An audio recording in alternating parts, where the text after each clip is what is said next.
अमर प्रेम। अवनी ने अपने पति से पूछा, सुनो, अगर डिलीवरी के वक्त तुम्हें डॉक्टर पूछेंगे कि हम बच्चे या माँ में से किसी एक को ही बचा सकते हैं, तो तुम्हारा जवाब क्या होगा? तुम्हारा दिमाग तो खराब नहीं हो गया ना? कितनी बुरी बात करती हो। प्लीज़ बताओ ना, मुझे जानना है कि तुम क्या कहोगे। मैं बिना देर किए कहूँगा कि वो तुम्हें बचा ले।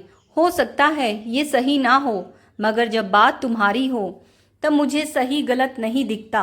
मैं तुम्हारे 9 महीने की तकलीफ, तुम्हारे दर्द, तुम्हारे मातृ प्रेम और पिता बनने के मेरे सबसे प्यारे सपने को मैं एक पल की देर किए बिना भूल कर तुम्हें बचाऊंगा, क्योंकि जिस पल तुम ना रहो उसके बाद एक सांस लेने पर भी मेरी आत्मा मुझे धिक्कारेगी। नहीं, तुम मुझे नहीं, हमारे बच्चे को बचाना और उसे इतना प्यार देना कि उसे महसूस ही ना हो कि माँ ना होने से कोई तकलीफ भी होती है। आज कैसी बहकी बहकी बातें कर रही हो यार? किसी ड्रग्स की लत लगा ली है क्या तुमने? नहीं, मैं मजाक नहीं कर रही। आज पता नहीं क्यों ये बात दिमाग में आ गई। तुम्हें वादा करना होगा कि तुम मेरे बाद अ- अपने आप को कुछ नहीं होने दोगे और हमारे बच्चे को। मिस्टर संजय। किसी के अचानक पुकारने से संजय यादों से बाहर हकीकत में आया। सामने डॉक्टर खड़े थे। डॉक्टर साहब, अवनी अब कैसी है? संजय ने हड़बड़ाहट में सबसे पहला सवाल अवनी के बारे में ही पूछा। मुबारक हो संजय, आपको बेटी हुई है। संजय की बात को अनसुना करते हुए डॉक्टर ने संजय के कंधे पर हाथ रखकर जबरदस्ती मुस्कुराते हुए कहा, वाह डॉक्टर साहब, आपने बहुत अच्छी खबर सुनाई। जानते हैं, मैं शर्त जीत गया। मैंने कहा था कि हमें पहले बेटी ही होगी, मगर अवनी ही जिद पर अड़ी थी कि नहीं, पहले लड़का होगा। अवनी खुश है ना हमारी बेटी को देखकर? मुझे ले चलिए उनके पास जल्दी से। संजय की खुशी संभाली नहीं संभल रही थी। डॉक्टर ने संजय के कंधे पर रखे हाथ की पकड़ को इस तरह मजबूत किया जैसे वो उसे संभालने के लिए खुद को तैयार कर रहे हों, और फिर अपने चेहरे को हटाते हुए गंभीर होकर कहा, देखिए संजय, हम सब कोशिश कर सकते हैं, मगर और हमने वही किया, मगर हमारे हाथ में कुछ नहीं होता। मतलब आप क्या कह रहे हैं? मुझे समझ नहीं आ रहा। देखिए, मैं अपनी उत्सुकता को और नहीं रोक सकता। मुझे उन दोनों के पास ले चलिए। मुझे अवनी का मुस्कुराता हुआ चेहरा देखना है। संजय आगे की तरफ बढ़ते हुए बोला। डॉक्टर ने पीछे से कहा, संजय, हम लाख कोशिशों के बाद भी अवनी को नहीं बचा पाए। खून बहुत बह चुका था। बच्ची को तो बचा लिया, मगर अवनी अपने दर्द से और लड़ नहीं पाई। नहीं नहीं नहीं डॉक्टर, आप ये सही नहीं कह रहे। ऐसे मत बोलिए। उसने आपको कहा होगा ना मुझे डरा देने को। वो जानती है मैं डर जाऊंगा, और मैं डर गया। अब प्लीज़ मुझे उसके पास ले चलिए। संजय अब अपने आप में नहीं था। संजय, खुद को संभालिए। आइए, आपको आपकी बेटी से मिलवा दूं। डॉक्टर संजय की हालत को अच्छे से समझ रहे थे। संजय अब मौन था, एकदम मौन, जैसे हजारों बेचैन लहरों को समेटे सागर मौन रहता है। जैसे भयावह काले बादलों को अपनी गोद में लिए हुए कई बार आसमान मौन हो जाता है। जैसे वैसे ही संजय मौन हो गया था, अपनी अधा बेचैन वेदनाओं को समेटे हुए। कई बार अचानक लगी चोट आपको समझने का मौका ही नहीं देती कि आप उस चोट की पीड़ा को किस तरह बाहर लाएं। संजय की चोट तो इतनी गहरी थी जिससे उसकी आत्मा तक तड़प उठी थी। जानती हो, ये कहना नहीं चाहिए, क्योंकि इस वक्त तुम्हें इतनी तकलीफ सहनी पड़ रही है और फिर इतना ज़्यादा दर्द भी सहना पड़ेगा, मगर फिर भी मुझे खुशी हो रही है।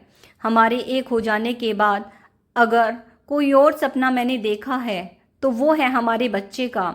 जितनी खुशी तुम्हें है उससे ज़्यादा खुशी मुझे है संजय। एक माँ बनने की खुशी, दूसरे तुम्हारे सपने को पूरा करने की खुशी। और जहाँ एक साथ दो दो खुशियाँ मिले वहाँ दर्द भी सहलाहट सा लगता है। संजय, ये देखिए आपकी प्यारी बिटिया। डॉक्टर की आवाज़ से संजय को उसकी यादों ने फिर से हकीकत की ज़मीन पर ला पटका, मगर इस बार हकीकत पहले से कुछ खूबसूरत थी, और खूबसूरती की वजह थी इस बगीचे में नन्ही सी एक कली। संजय कुछ वक्त के लिए सब कुछ भूलकर अपनी बेटी के मासूम से चेहरे में खो गया।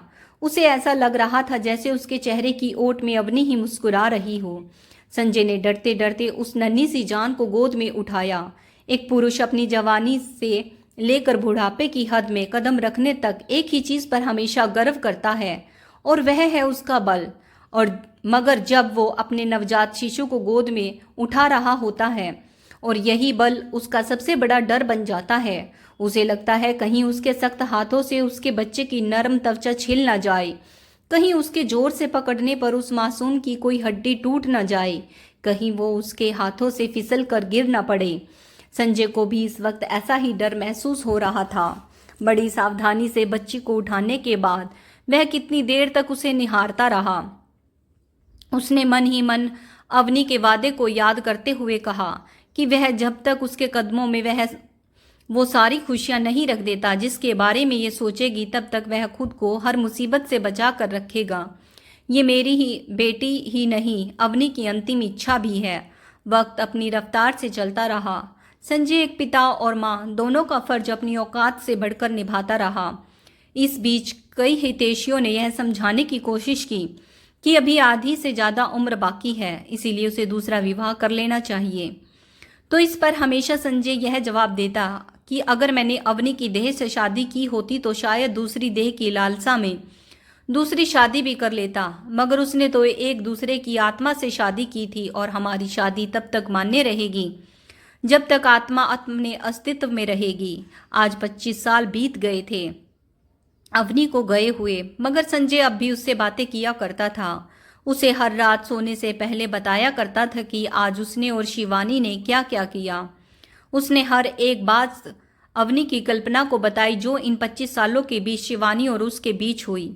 उसने जब पहली बार पापा कहा, वो जब पहली बार हंसी, उसने जब अपना पहला कदम उठाया, वो जब पहली बार चलने की कोशिश करते हुए गिरी, वो जब पहले दिन स्कूल गई, उसने जब पहली बार अवनी के बारे में पूछा, उसने जब जब क्लास में टॉप किया, उसके कॉलेज का पहला दिन, उसका संदीप से प्यार का पहला दिन और पहली बार डरते डरते उसके बारे में बताना, यह सब उसने अवनी से बताया था। इन सब के बीच वह हमेशा माँ और पिता के रूप में बेहतर रहा, मगर तब वह बहुत बुरी तरह उलझ गया था जब एक दिन शिवानी स्कूल से रोते रोते घर आई और अपने बार बार पूछने पर भी उसे कुछ नहीं बता पाई थी और फिर कुछ देर बाद डरते डरते बोली थी कि पापा मैं मरने वाली हूँ, मुझे बीमारी हो गई है, मुझे आज ब्लड आया, पापा मुझे बचा लीजिए, मैं आपको छोड़कर नहीं जाना चाहती। शिवानी की बातों ने उस दिन संजय को उलझन में डाल दिया था कि वो अपनी सारी जिम्मेदारियां तो निभाता आया था, मगर अब इस जिम्मेदारी को कैसे निभाए। वो माँ का फर्ज निभा रहा था मगर माँ नहीं था। उसने बड़ी आशा से यह सोचकर अवनी की तस्वीर को देखा कि वही उसे रास्ता दिखाए। तब उसे लगा जैसे अवनी कह रही हो कि डरो मत, तुम में मैं हमेशा रही हूँ। कुछ देर के लिए पुरुष या पिता होने का ख्याल भुला दो। ये सोचो कि तुम नहीं, मैं उसे समझा रही हूँ। आज अगर तुमने उसे नहीं समझाया तो शायद हमेशा वो इसे लेकर घबराती रहेगी। संजय में एक अजीब सी हिम्मत आ गई। उस दिन उसने अपने अंदर मातृत्व को महसूस किया और शिवानी को समझाते हुए कहा, नहीं बच्चा, तुम्हें कुछ नहीं हुआ। जानती हो, जब भगवान ने दुनिया बनाई ना तो लड़कियों को एक पावर दी जिससे वो हमेशा सुंदर रहे, इसीलिए हर लड़की के साथ वो ऐसा होता है और इस ब्लड के साथ साथ उसके अंदर के सारे वो कीटाणु निकल जाते हैं जो उन्हें सुंदर होने से रोकते हैं। अब आप बड़ी हो गई हो और मेरा बच्चा तो सबसे सुंदर बनेगा ना, इसीलिए उसे घबराने की कोई ज़रूरत नहीं। बस कुछ बातें हैं जिनका ध्यान देना होता है और कोई प्रॉब्लम नहीं। ये सभी लेडीज को होता है। हाँ, एक बात याद रखना, जब उन कीटाणुओं को बाहर निकाला जाता है तो वो आपस में लड़ते हैं और उनकी लड़ाई से बॉडी में दर्द होता है। उससे घबराना नहीं। आपको कुछ ला कर दूंगा, उसे कैसे यूज करना है इसके लिए आपको मैं एक वीडियो दिखा दूंगा और आप उसे तब यूज करना जब जब ये प्रॉब्लम हो। इतना सब बोलने के बाद संजय ने अवनी की तस्वीर की तरफ देखते हुए लंबी सांस ली थी। उस दिन उसे यह एहसास हो रहा था कि एक पिता का माँ बनना आसान नहीं। कल शिवानी की शादी है। उसे अब संदीप के साथ अपनी नई जिंदगी शुरू करनी है।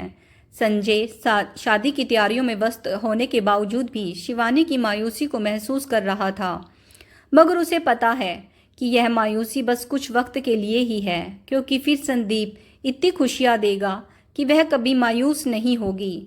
शिवानी ने जब संजय को संदीप के बारे में डरते हुए बताया, तब संजय ने उसके सर पर हाथ रख फेरते हुए एक ही बात कही थी कि बेटी, मैंने तुम्हारी माँ के बाद बस यही चाहा है, मैं माँ और बाप दोनों का प्यार देते हुए तुम्हें हमेशा खुश रखूं।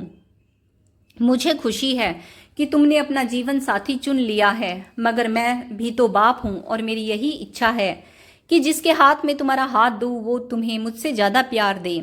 मुझे संदीप से मिलना है और अगर मुझे लगा वह तुम्हारे लायक है तो फिर मुझे कोई ऐतराज नहीं। शिवानी ने मायूस होते हुए कहा, फिर तो कोई चांस नहीं, क्योंकि आपसे ज़्यादा प्यार मुझे कोई नहीं कर सकता। संजय जोर से हंस पड़ा। उसकी हंसी में संतोष था, यह सोच कि उसने अवनी से किया वादा अच्छे से निभाया। संजय हंसते हुए बोला, मिलवाओ तो सही उससे, मुझसे थोड़ा कम प्यार भी करेगा तो भी चलेगा। शिवानी ने संजय को बड़ी जोर से गले लगा लिया था। संदीप से मिलने पर उसकी एक बात ने ही संजय का मन जीत लिया था। जब संजय ने पूछा कि अगर मैं रिश्ते के लिए ना कर दूं तो क्या करोगे, तब संदीप मुस्कुराते हुए बोला था, संतोष कर लूँगा। मैं जानता हूँ शिवानी को आपने कैसे पाला है और वो आपके लिए क्या मायने रखती है, और मैं ये भी जानता हूँ कि शिवानी आपसे ज़्यादा किसी से भी प्यार नहीं करती। उसने पहले ही फोन करके कह दिया है कि अगर पापा ने मना कर दिया तो उसके बाद मुझसे मिलने की कोशिश भी मत करना, और मैंने उसे यही वादा किया है। मेरे लिए वो जितने मायने रखती है उतना ही आप और आपकी खुशी भी। संदीप की बातों ने संजय का मन जीत लिया था। उसने उसी वक्त उसे गले लगाकर कहा, शुक्रिया मुझे मेरी जिम्मेदारियों से मुक्त करने के लिए, उसे इतना प्यार देना कि वह मुझे भूल जाए। संदीप जवाब दिया था कि आप बन जाना बहुत मुश्किल है, मगर कोशिश करता रहूँगा। शाम से ही खुद को रोके रोके रात होते होते शिवानी आखिर संजय के कंधे पर टूट कर बिखर ही गई। अपनी अब तक की जिंदगी में शिवानी जितना नहीं रोई होगी उतना वो आज संजय के कंधे पर सर रखे रखे रोई। संजय बस उसका सर सहलाता रहा और उसे यह सब समझाता रहा जो उसे उचित लगा। रोते रोते शिवानी संजय की गोद में सर रखकर सो गई। आज से पहले जब भी शिवानी की तस्वीर देखता था तो उसके चेहरे पर यह चिंता होती थी कि वो जिस तरह अपने कर्तव्यों का निर्वाह कर रहा है वह सही है या नहीं, मगर आज उसके चेहरे पर संतोष था। शिवानी की शादी हो गई। उस दिन वो बहुत रोई और उसके जाने के बाद संजय उससे भी ज़्यादा रोया। आज उसने अवनी के बाद अपनी सबसे अनमोल संपत्ति को संदीप के हाथों में सौंप दिया था। शिवानी की शादी को 2 महीने बीत गए थे। शादी के बाद पहली बार 15 दिनों के लिए संजय के पास रहने आई थी। इस बीच हनीमून, संदीप के घर के रस्म रिवाज, इन सब में ही व्यस्त रही। शिवानी ने बताया कि वह बहुत खुश है, संदीप का परिवार बहुत अच्छा है और संदीप तो जैसे आपका ही क्लोन है। फिर हंसते हुए बोली, पर क्लोन तो क्लोन होता है ना पापा, ओरिजिनल की बात ही अलग है। संजय मुस्कुरा दिया। कल शिवानी को चले जाना था।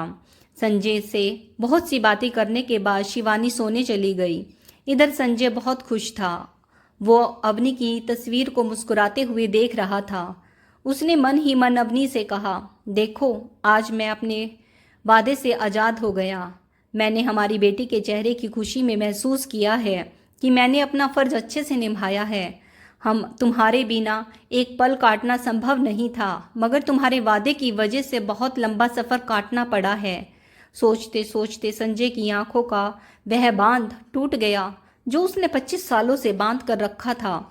संजय ने महसूस किया कि अवनी तस्वीर से निकलकर मुस्कुराती हुई उसके सामने खड़ी है और उसके आंसू पोंछ रही है। संजय खड़ा हुआ और अवनी की परछाई को गले लगा लिया। पापा, पापा, उठिए पापा, पापा, नहीं आप नहीं जा सकते पापा, मैं इतनी बड़ी नहीं हुई हूँ कि आपके बिना रह सकूँ। पापा, कल रात ही तो हमने कितनी बातें की थी, कितना कुछ प्लान किया था। शिवानी संजय के मृत शरीर से लिपटी हुई फूट फूट कर रो रही थी। संदीप उसे चुप कराने की कोशिश कर रहा था। रात का सूना घर सुबह अफसोस जताने वालों की भीड़ से भर गया था। सुबह जब शिवानी के बार बार दरवाजा खटखटाने पर भी संजय ने दरवाजा नहीं खोला तो शिवानी ने घबराकर संदीप को फ़ोन किया और संदीप के आने पर जब दरवाज़ा तोड़ा गया तो वहां संजय का मृत शरीर मिला। मृत होने के बाद भी संजय का चेहरा संतोष से भरा हुआ था। संस्कार के वक्त जब संजय की देह पंचतत्व में विलीन हो रही थी, तब एक कोने में वो अवनी के साथ खड़ा था। दोनों मुस्कुरा रहे थे। वर्षों बाद फिर से मिलने की खुशी दोनों के चेहरे पर झलक रही थी। उधर सूर्य अस्त हो रहा था और इधर इन दोनों की आत्माओं के मिलन की सुबह ने बड़ी शिद्दत से अंगड़ाई ली थी। प्रेम सच्चा होना चाहिए, मिलन हो ही जाता है, फिर चाहे इस जहान में या फिर उस जहान में। दोस्तों, आज की कहानी कैसी लगी कमेंट्स करके ज़रूर बताइएगा।